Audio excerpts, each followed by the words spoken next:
experience practicing osteopathy, educated in the UK and Switzerland, working in neurosurgery department in Lausanne for many years, where I was always interested by neurology. This was my favorite topic. Working in neurosurgery was just a benediction because, understand, went a lot in the surgical theater and see a lot of, participate a lot of brain surgery, spinal surgery, whatever. So it was a great connection, and then I moved, traveled, blah blah, and I came here in 2016. And before coming here, I was teaching neurology and about neuropathology in osteopathic college in Avignon, south of France.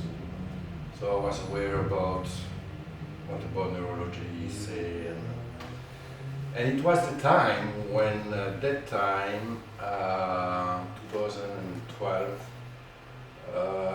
starting to improve vagus nerve stimulation, but by surgery. There is no difference between surgical and non-surgical. Yes, the difference is the surgery. So the side effect is worse with surgery. You have a risk because of surgery. Non-invasive vagus nerve stimulation, there is almost no risk, and it does exactly the same stuff. Totally. So yeah, I came here with this in mind, and starting to more research, publication about non-invasive one. And so at the clinic in Dartmouth I was working with, we did the research in 2017 at the clinic with some patients suffering from anxiety, IBS, you know IBS, what it means, and chronic pain. And to see after vagus nerve stimulation, not that many sessions in the clinic, what result we can get with specific parameters, all those stuff. So this was published in Journal Neurology and Neuromedicine in 2019. Also, this research was reference cited in new vagus nerve neuromodulation book just coming out now. And because I left Halifax and Dartmouth, so we are the only clinic here in Nova Scotia offering this service. I'm not the only one because I'm training people in Canada and here in this province. Some came to my courses, training a lot in Europe and other countries. But I'm, just to stay humble, but to tell the truth, because I did this since a long time ago. I am the most experienced practicing the vagus nerve stimulation here in the clinic. It's almost every day, and assessing patient for that. Yes, so which make it good for the patient because it's not an easy topic to understand, and definitely the medical doctors, they don't understand it, right? Maybe they heard about the vagus nerve one day when they were studying anatomy, yeah? Well, of course, psychiatrists, they know about that. Neurologists, they know about that. But still, they don't, even I have some colleagues in Halifax, they do neuromodulation, they have a neuromodulation clinic. They don't do vagus nerve stimulation, they do transcranial magnetic stimulation. Works as the same principle about it, same circuitry in the brain. So you understand way more, and at the end you understand that the vagus nerve can induce this and this and this and this process. Same like transcranial magnetic stimulation, but non-invasive vagus nerve stimulation is way cheaper, very way cheaper, because at the end you can do it at home, right? So it's quite very easy. All right, so I go here now, just about the vagus nerve. So yeah, so it's about 30 years ago, vagus nerve stimulation came approved first in Europe, then in the States for epilepsy, medical resistant epilepsy, then medical, so pharmacological resistant depression, then anxiety bipolar disorder, see in 2001, 2005, quite recent. Then for acute chronic pain, fibromyalgia, cluster headaches, migraine, then diabetes, then obesity, came later. Then after stroke, a lot of indication, and PTSD recently last year, but so because it's the same principle. Hello, welcome to the seat. Sorry about that. Actually, you don't miss anything. I just started, and this is recorded, so you can access after on YouTube to review it. Oh, no problem. Thank you. So it's a new story about 30 years. And non-invasive vagus nerve stimulation they start doing research through the auricular branch of the vagus nerve we have in the ear connection in about 2000. So it's quite recent, right? It's quite new. And I can tell you, because I spoke to a family practitioner, did many presentations, don't go to the anatomy, neurophysiology, that I'm not interested because they don't understand. But I went to medicine, medical treatment, and I took the migraines, and I showed them numbers. After a year of treatment for medical treatment, so take triptans or something like this, special molecule for migraine, chronic migraine. It's quite expensive medicine that MSI have to pay, or maybe you, I don't know if it's reimbursed or not. But anyway, it showed that non-invasive vagus nerve stimulation show exactly the same effect, that beneficial effect that the medicine, but it's way cheaper. They were not interested. And it was way cheaper. Surprised. Are you surprised? No. No, me neither. So they don't want, the medical system here in Canada, as we know, is very great. Same in Europe, right? Maybe they are more proactive in the States. And maybe in Europe, at least they listen more. Because I have colleagues that I train, they work in a medical clinic with a lot of people, and they are more interested in Europe. Here, I mean, here the medical doctor will hear you, but he doesn't want to understand. And he say, okay, if it's good for you, why not doing it? But they don't want to go for it. So all about the vagus nerve is part of the autonomic nervous system. You can see that, right? And so there is two arms. There is the vagus nerve, which is part of the parasympathetic main component, and you have the sympathetic, so sympathetic fight or flight, right? Vagus nerve, parasympathetic, rest and digest, so all the recovery process during the night and stuff like this. And this is moving during the day. In the morning you are more parasympathetic, evening more sympathetic, or afternoon, it goes. You have to move, right? You don't sleep all day. And this should be balanced, right? So this is called homeostasis. The problem is that for many reasons, right, is going more on the flight or fight side. Plus, the vagus nerve, which is the most component of the parasympathetic, is tone decrease with age. Hmm. The men are more sympathetic, women more parasympathetic, quite, right? But anyway, for both of us, decreasing with age. So that's why we are more prone to disease, right, when aging. Osteoporosis and all those stuff, you know, with aging, cancer, right? So we have to keep this in balance. So the vagus nerve is the longest cranial nerve, coming from the base of the brain there, and then is the big wanderer, right? Vagus wandering.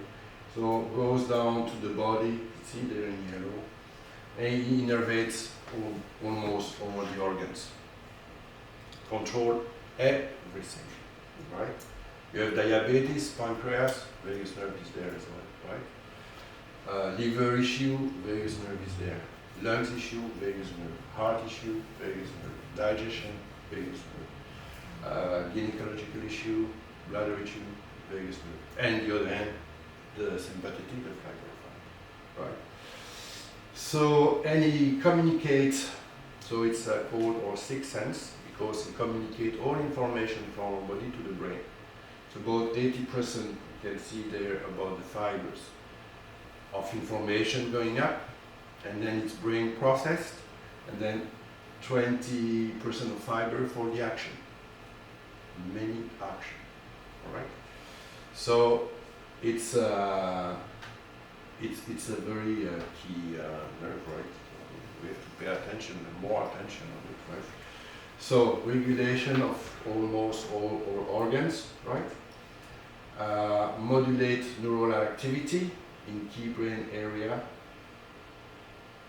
So in key brain area, he modulates about 80% of the total volume of the brain, not surface, volume of the brain, directly, indirectly. So it's a lot of connection linked to his nuclei. So when we stimulate the vagus nerve, it's like Christmas in your brain, because he modulates all those areas there, right?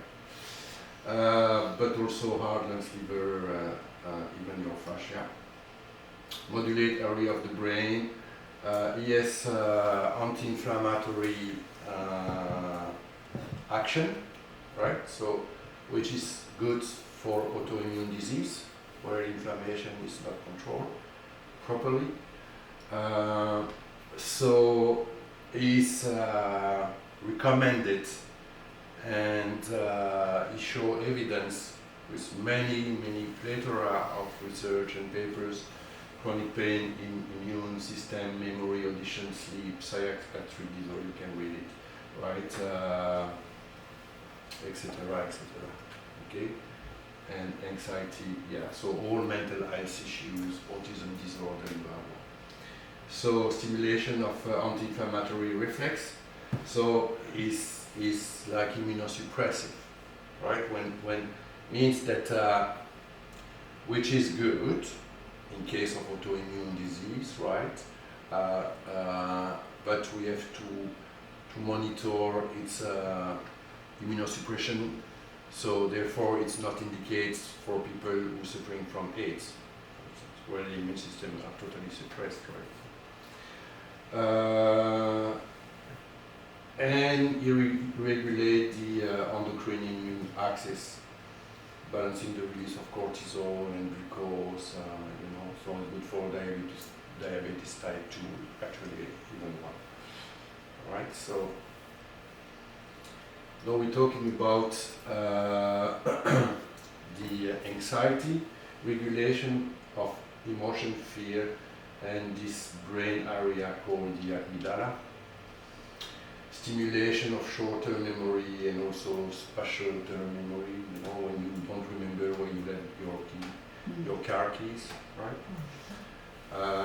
Or you don't find the short way to go to the grocery anymore, right?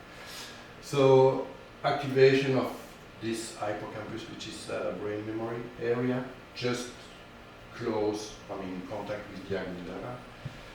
Decrease neural excitatory firing because there is too much of neurotransmitter, which is called the glutamate, and overproduce, and so it creates neurotoxicity in your brain and will induce neural death.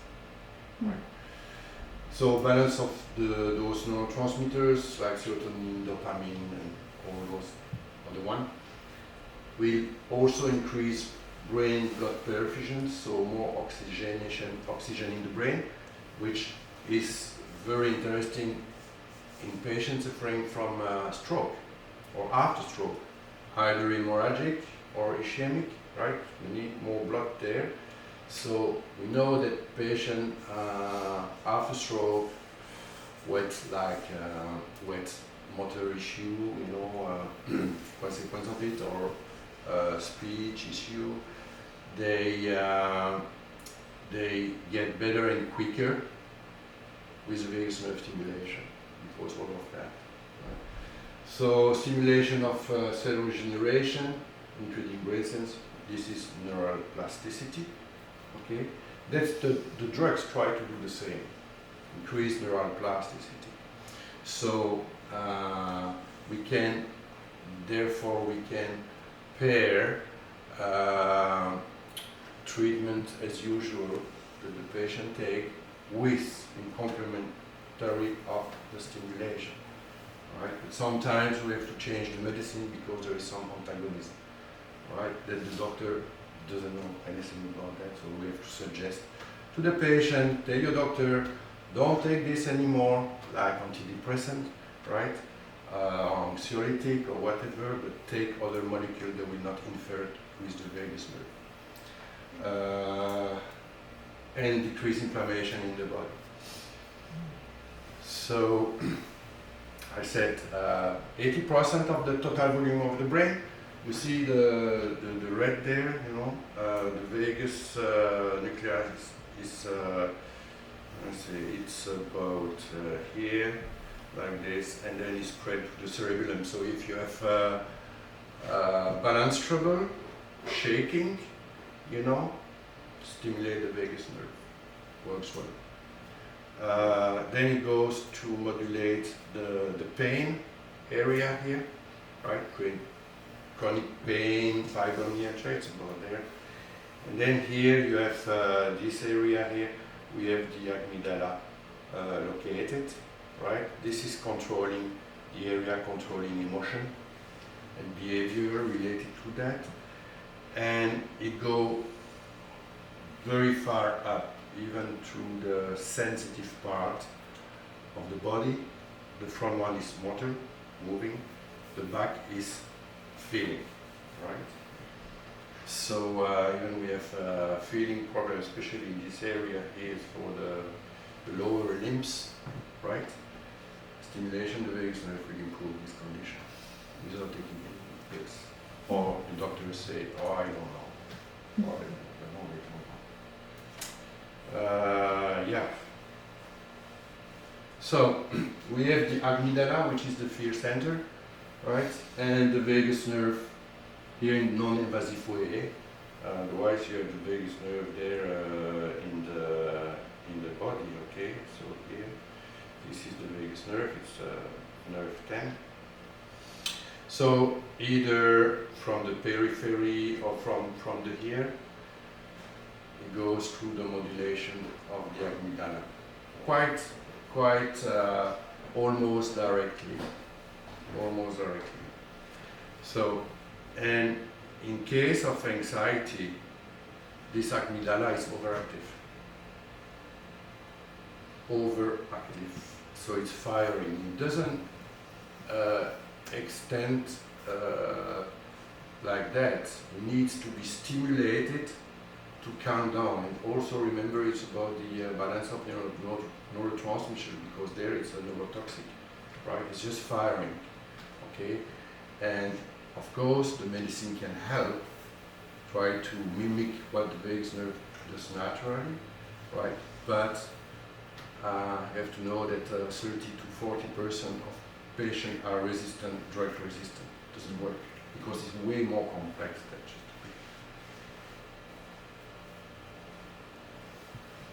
Your papa.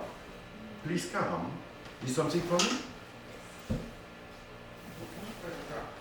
Oh, yeah. That chair. Yeah. So, so what's happened is that you have the amygdala there in the center of emotion. So you have a stress, the same five sense like bodily system. We have a stimulus or many stimuli, stress, whatever the reason.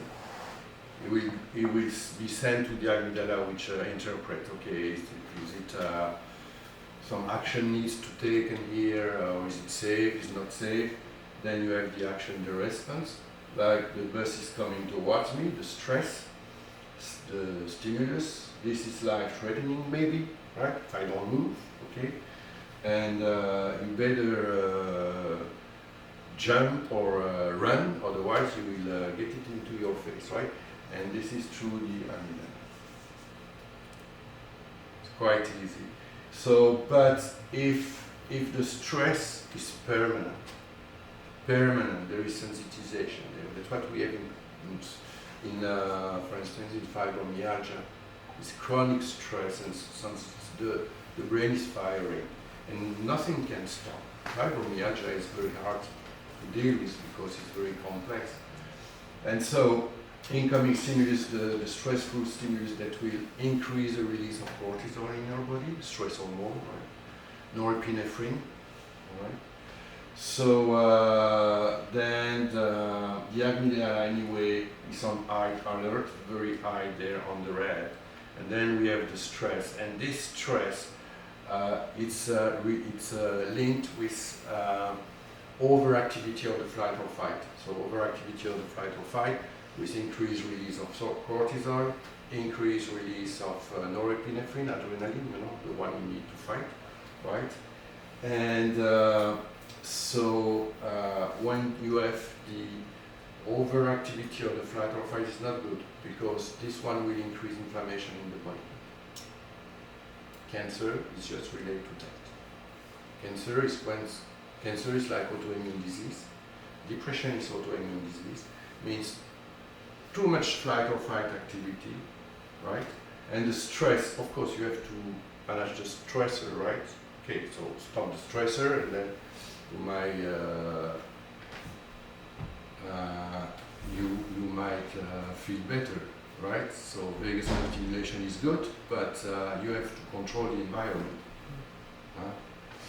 So whatever is triggering the amygdala and increase the stress.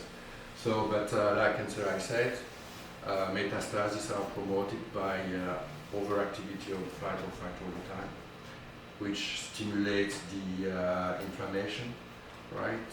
Will act on poor blood supply, oxygenation, and blah blah blah, and then you have cancer and yeah. So yeah, and I have had here good success with patients with cancer. If you do it early enough, right? And I will tell you how we can know that we still have good time. When it's too late, it's too late. The body is trying to recover is not enough, right? So I had some patients die because they were too far. And I had students in Poland who success very well vagus nerve stimulation in a patient with liver metastasis, who just decrease like or melting like snow under the sun. So it's like a vicious circle, like an age, right? So this is an example of chronic fatigue syndrome, but it's follow the same principle. You have the stress from task, event, situation, people, food, whatever, okay? So it's stimulate your amygdala, overactive, okay? Then it goes to your mind, right? You get worried, you cannot focus, you cannot, it's like blurry here, you cannot process, you cannot concentrate, and then so you have the danger phase, right? So worrying, feeling of being worried or whatever, this goes very quick. Well, anyway, it goes also with sympathetic and neurotransmitters. Then you have the stress response, cortisol, norepinephrine, right? And it's a mess because it's a vicious circle, right? So you need to find a means to remodulate your brain circuitry, right? And remodulate neurotransmitters. So in depression, PTSD, anxiety, this area there,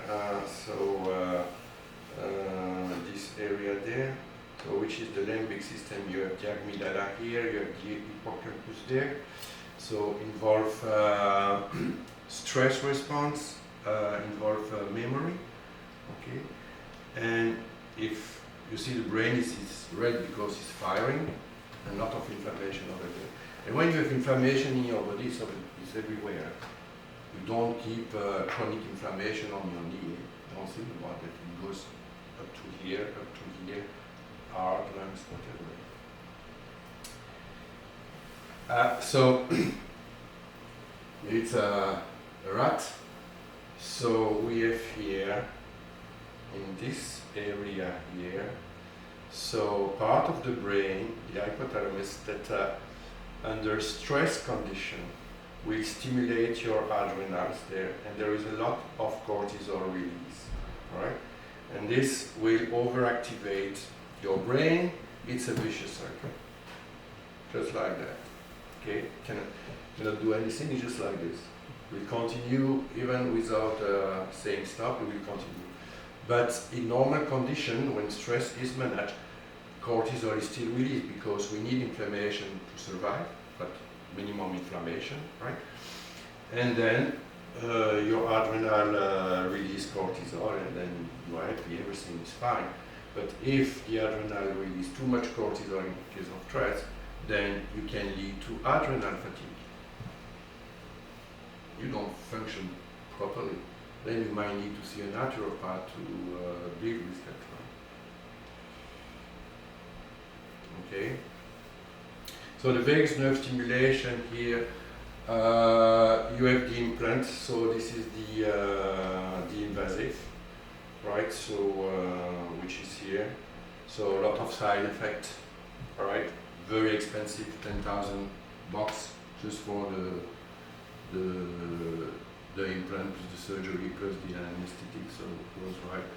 Here in Nova Scotia, it's only reimbursed by MSI for refractory epilepsy, children or adults. I remember I was treating a 3-year-old child with some brain defect and chronic epilepsy. He was very well responding with the stimulation, slept better, less seizure during the night. So I called the pediatrics and I suggest this guy must go with an internal stimulator because he needs to be stimulated 24 hours or 20 hours. You cannot do this here 20 hours. So, and she agreed, so it was good, and mother was happy. Otherwise, you have non-invasive here, like this.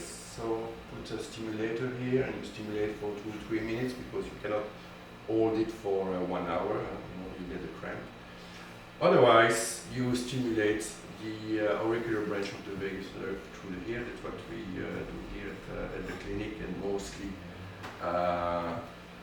in the world. I know that because I'm dealing with Ukraine and for PTSD, and they order a lot of TENS machine and stuff like this that I need to teach those guys to use it. I said plus psychotherapy, plus the medicine available, right? But put the vagus nerve on top of it because they can do it at home, right? That's what they do in the States for veterans. So here, from the auricular branch of the vagus nerve, which is here, straight in the ear and go straight